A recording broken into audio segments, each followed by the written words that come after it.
Hello friends, competitive classes by Barkha में आपका बहुत बहुत स्वागत है। आज हम स्टैटिस्टिक्स पार्ट 23 पढ़ेंगे, जिसमें हम इंट्रोडक्शन टू सैम्पलिंग मेथड्स में इंट्रोडक्शन पार्ट पढ़ेंगे। ये इंट्रोडक्शन भी इम्पोर्टेंट है और ज्यादा बड़ा नहीं होगा इंट्रोडक्शन।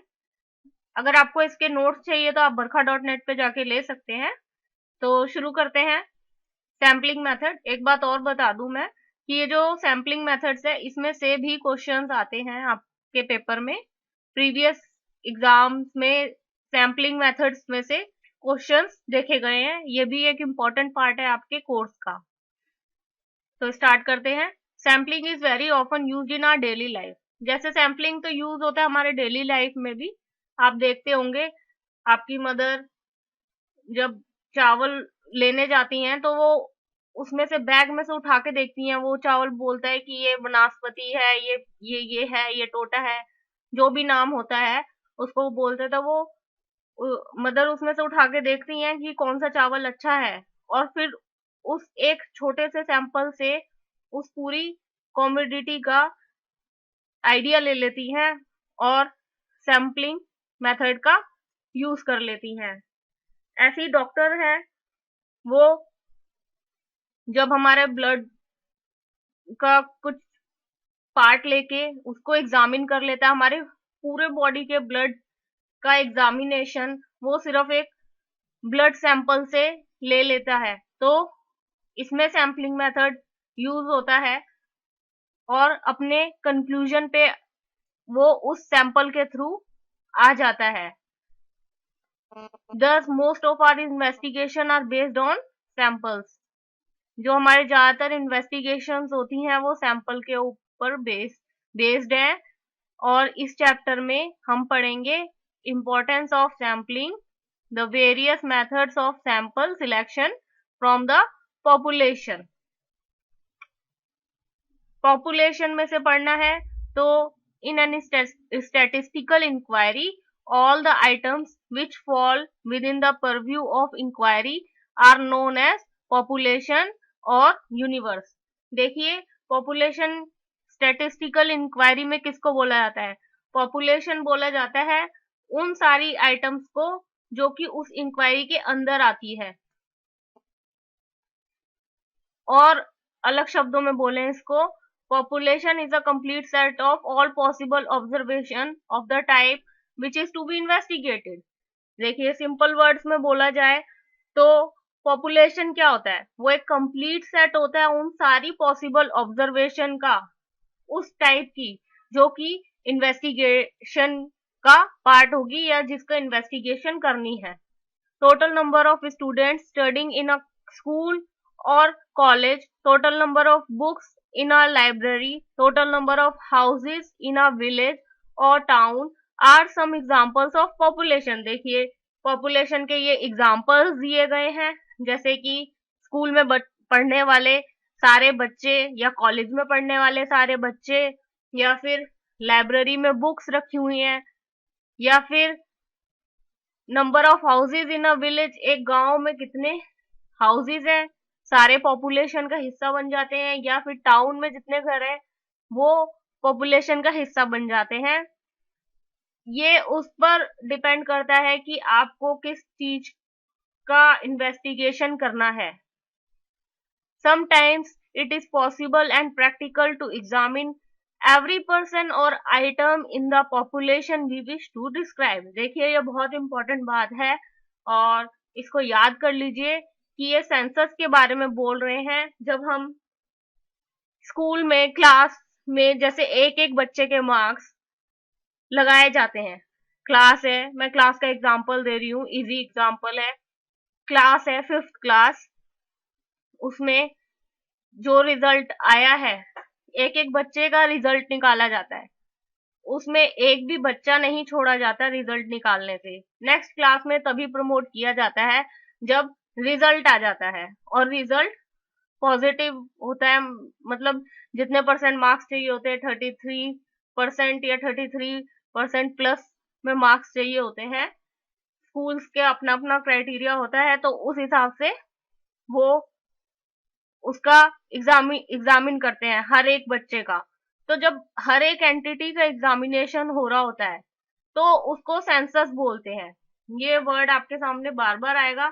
जब हर एक यूनिट का एग्जामिनेशन हो रहा होता है, हर एक यूनिट अंडर इन्वेस्टिगेशन होती है, पॉपुलेशन की हर एक यूनिट अगर अंडर इन्वेस्टिगेशन होती है तो उसे सेंसस बोलते हैं।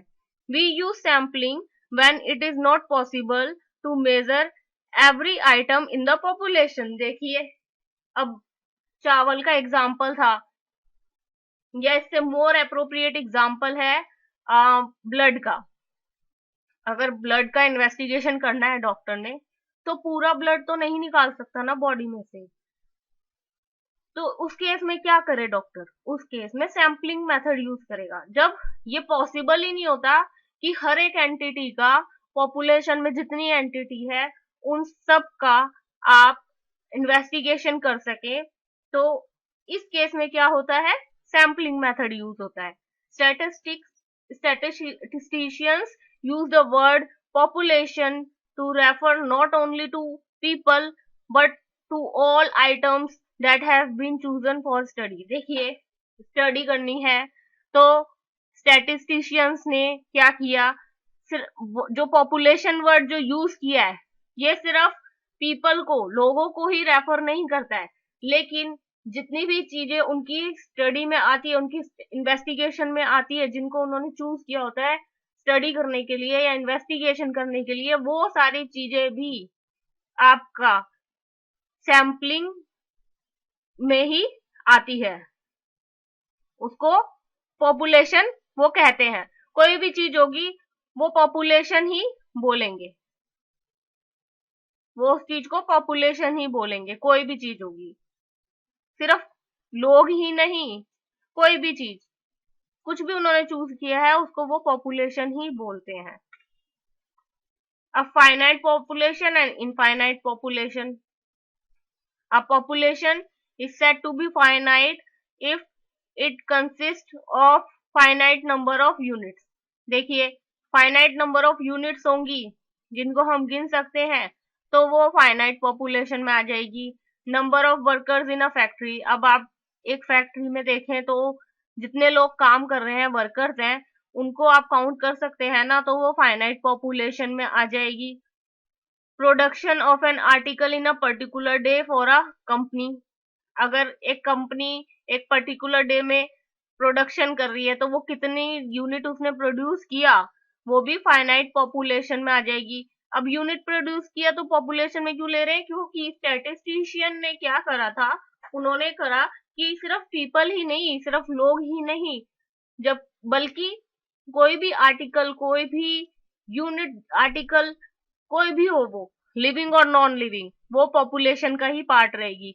तो यहाँ पे कितना प्रोड्यूस कर पा रहे हैं, आर्टिकल प्रोडक्शन हो पा रहा है एक पर्टिकुलर डे में एक कंपनी के द्वारा, तो वो भी पॉपुलेशन में ही आ गया। तो इसको हम काउंट कर सकते हैं तो वो फाइनाइट पॉपुलेशन में आ गया। The total number of units in a population is called a population size. क्या होता है पॉपुलेशन साइज? यानी कि जितनी यूनिट्स हैं उस पॉपुलेशन में, उसका टोटल क्या होता है? Population size. A population is said to be finite if it has finite number of units. देखिए, जिनको हम काउंट कर सके, अगर उतनी यूनिट्स हैं तो वो फाइनाइट पॉपुलेशन हो जाएगी। For example, the number of stars in the sky, the number of people seeing the television programs etc. अब census method, information on population can be collected in 2 ways।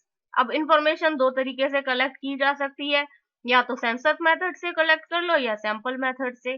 दोनों आपको पता है, सेंसस मेथड हर एक entity को consider किया जाएगा, सैंपल मेथड हर एक एंटिटी को कंसिडर नहीं किया जाएगा, बल्कि एक छोटा सा उस पॉपुलेशन का पार्ट लिया जाएगा और उसका एग्जामिनेशन किया जाएगा, इन्वेस्टिगेशन किया जाएगा। In census method, every element of the population is included in the investigation. For example, if we study the average annual income of the families of a particular village or area, and if there are 1,000 families in that area, we must study the income of all the 1000 studies family. देखिए, जो census method है उसमें हर एक unit का examination होता है। जैसे हमें निकालना है एवरेज एनुअल इनकम उस पर्टिकुलर एरिया की या विलेज की कितनी है जिसमें 1000 फैमिलीज रहती हैं। तो हमें क्या करना पड़ेगा, हमें हर एक फैमिली का 1000 फैमिलीज का एग्जामिनेशन करना पड़ेगा, इन्वेस्टिगेशन करना पड़ेगा। In this method no family is left out. देखिए, सेंसस मेथड में एक भी फैमिली को छोड़ा नहीं जा सकता। That is why it is census method. हर एक यूनिट को कंसिडर किया जाता है, हर एक एंटिटी, हर एक यूनिट को कंसिडर करेंगे सेंसस मेथड में। जो पॉपुलेशन सेंसस ऑफ इंडिया है ये हर 10 साल के इंटरवल पे लिया जाता है, और जो फर्स्ट सेंसस लिया गया था वो 1871-72 में लिया गया था। तब से हमारा सेंसस शुरू हुआ था। अब इसके फायदे या नुकसान क्या है सेंसस मेथड के? आपके माइंड में काफी सारे फायदे और नुकसान आ रहे होंगे, वही इसमें लिखे होंगे। मेरिट्स क्या है, फायदे क्या है? The data are collected from each and every item of the population. इसमें हर एक एंटिटी से, हर एक यूनिट से डाटा कलेक्ट किया जाता है। ये इसका लाभ है, फायदा है, मेरिट है। इसके मेरिट्स में ये आता है कि हर एक बंदे से डाटा कलेक्ट किया जाता है, यानी कि पॉपुलेशन का हर एक यूनिट उस पर्टिकुलर ऑब्जर्वेशन, उस पर्टिकुलर इन्वेस्टिगेशन का पार्ट होता है। The result are more accurate and reliable. जाहिर सी बात है, जो रिजल्ट आएगा उसका वो ज्यादा एक्यूरेट होगा, उसमें एक्यूरेसी होगी, उस पर रिलाय भी किया जा सकता होगा। Because every item of the universe is required, क्योंकि सेंसस मेथड है। सेंसस मेथड में हर एक यूनिट का इन्वेस्टिगेशन होता है। Intensive study is possible. इसमें इंटेंसिव स्टडी भी पॉसिबल होती है। The data collected may be used for various survey. देखिए, जो इससे डाटा कलेक्ट होता है वो यूज हो सकता है सर्वेज में, एनालिसिस में, इन सब में यूज हो सकता है। तो अब इसके डीमेरिट्स क्या है? डीमेरिट्स हैं इसके, it requires a large number of enumerators and it is a costly method. ये बहुत कॉस्टली मेथड हो जाता है, क्योंकि हर एक एंटिटी को कंसिडर किया जा रहा है, तो ज्यादा लोगों की जरूरत पड़ेगी एग्जामिनेशन, इन्वेस्टिगेशन करने के लिए, और वो महंगा भी पड़ेगा। It requires more money, labour, time, energy. इसमें ज्यादा पैसा लगेगा, ज्यादा मेहनत लगेगी, ज्यादा टाइम लगेगा, आपका ज्यादा एनर्जी लगेगी। It is not possible in some circumstances where the universe is infinite.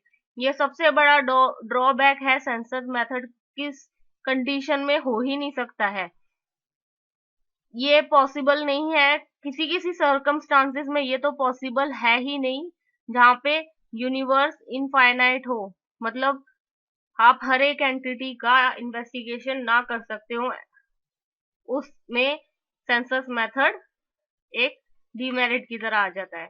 अब हम नेक्स्ट जो वीडियो होगा उसमें सैम्पलिंग पढ़ेंगे। आप सैम्पलिंग का एक भी वीडियो नहीं छोड़िएगा, क्योंकि इसमें थ्योरी पार्ट ज्यादा है, और आपके एग्जाम में भी 2013 में आई थिंक 4-5 क्वेश्चन आ गए थे। आप 3 to 5 क्वेश्चन मान लीजिए आए थे, तो आपके इस एग्जाम में भी आ सकते हैं।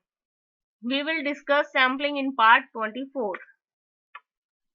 आप हमारे YouTube चैनल को सब्सक्राइब कीजिए। आप सब्सक्राइब करेंगे तो आपको नए नए वीडियो की जानकारी मिल जाएगी, और आप हमारे साथ फेसबुक के थ्रू भी जुड़ सकते हैं। आप facebook.com/competitive classes by बरखा पे जाइए, या फिर नीचे वीडियो के नीचे डिस्क्रिप्शन बॉक्स में ये लिंक दिया गया है, आप सीधा वहां क्लिक करके आप सीधा फेसबुक अकाउंट पे जा सकते हैं, और हमें लाइक भी कर सकते हैं, ज्वाइन भी कर सकते हैं।